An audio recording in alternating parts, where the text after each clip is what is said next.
people that are philosophically oriented or trained, I want to encourage them to read New Testament scholarship, but to do so from an open mind when you are learning.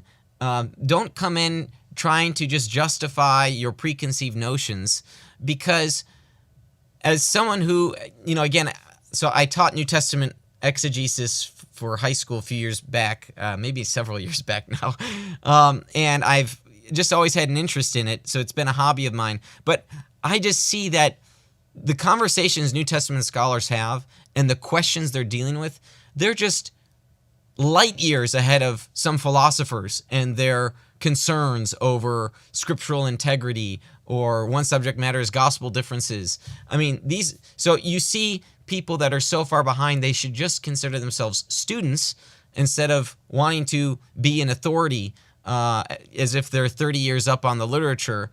I mean, so we really should approach New Testament studies from a learning mentality, so that way we can really encounter what I think are the genuine problems from a humble, modest approach.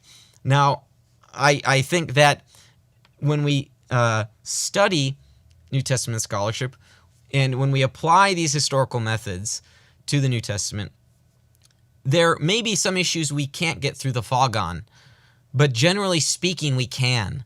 And that the Jesus that Matthew, Mark, Luke, and John describe is the true Jesus. And so we don't have to obviously remove our faith, and maybe we'll have some doubts, or maybe we'll have some doubts about segments here and there. Like maybe we'll have a doubt about hey, how does Luke copy from Matthew here, or is he using his own source?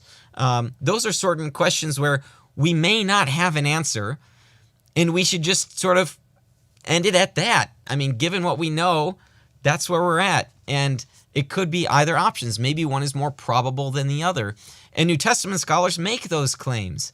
They say what's more likely than not, from their frameworks, or what's plausible or what's possible. And sometimes we even propose options which are logically possible, but don't really make sense of the other facts that we have. And in this respect, New Testament scholars are doing philosophy. They are creating a cumulative argument.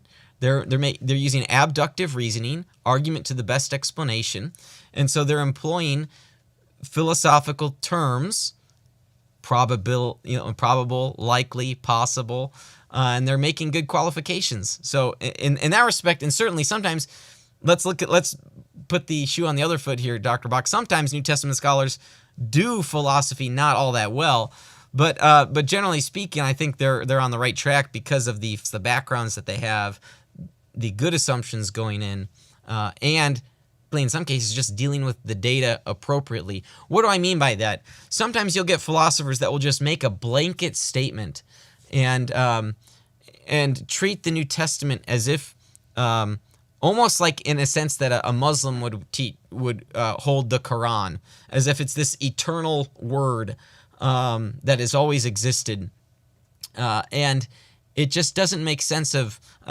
certain things. One thing that I can think of, Dr. Lacona mentions this in Luke, what he calls editorial fatigue, and it seems to be sloppy reworking. And so Luke is working with material, and all of a sudden something doesn't quite make sense. But, if he was just a little bit tired of, maybe he lost his train of thought, something like that, that seems to be a good rationale for what's happened in a certain, the parable of the talents. There's a good example of this in Luke chapter 4, where you get the relocation, at least in relationship to where this passage is in Matthew and in Mark, of Jesus' visit to the Nazareth synagogue. And in the midst of this scene in Luke, which is Luke 4, the first thing that happens in the Galilean ministry in Luke, but embedded in the midst of the Galilean ministry in Matthew and in Mark. And in the midst of that exchange, Jesus makes the remark, "You will say to me, do here what you did in Capernaum." Well, there's a small problem. Jesus hasn't been to Capernaum yet in Luke. So in fact, he's in Capernaum in the next scene. So But what that represents is a movement of an event to the front of a literary section on the Galilean ministry, in which the scene in Nazareth is a snapshot of what the entire ministry in Galilee is going to be like. Jesus is going to present himself. He's going to get pushed back. And so it becomes a paradigmatic or an exemplary scene for the entire section, which is a perfectly appropriate literary move.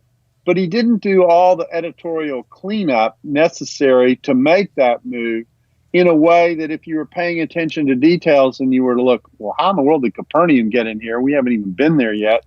It wouldn't even strike Luke to be a question, because all he did was move the scene forward. And we get examples like that all over the place. And for those that may be concerned or have a red flag pop up, to move scenes into earlier spots was perfectly acceptable. So I want to clarify, not only was it perfectly acceptable to do so from not caring about chronology, if you say, I did this, and I did that, and I did that. So they could do that. But I also think that it was perfectly acceptable for them to do so communicating chronologically, that they had the license to do that, to rework the story for their readers. We do it today. We do this today. Yeah, we do. What sports report do you know in the newspaper that starts, and they tipped off in the first quarter? Okay. Oftentimes what happens is you get the score. You probably in the next paragraph get the turning point of the game being described, wherever it fell. Good, and then you go through your more chronological review. We actually do this today. We just don't think about it. Yep. And so when you get these restructures, for the ancient person, in some cases, it's more important that something happened, or that a sequence of things happened that you put side by side than when it happened.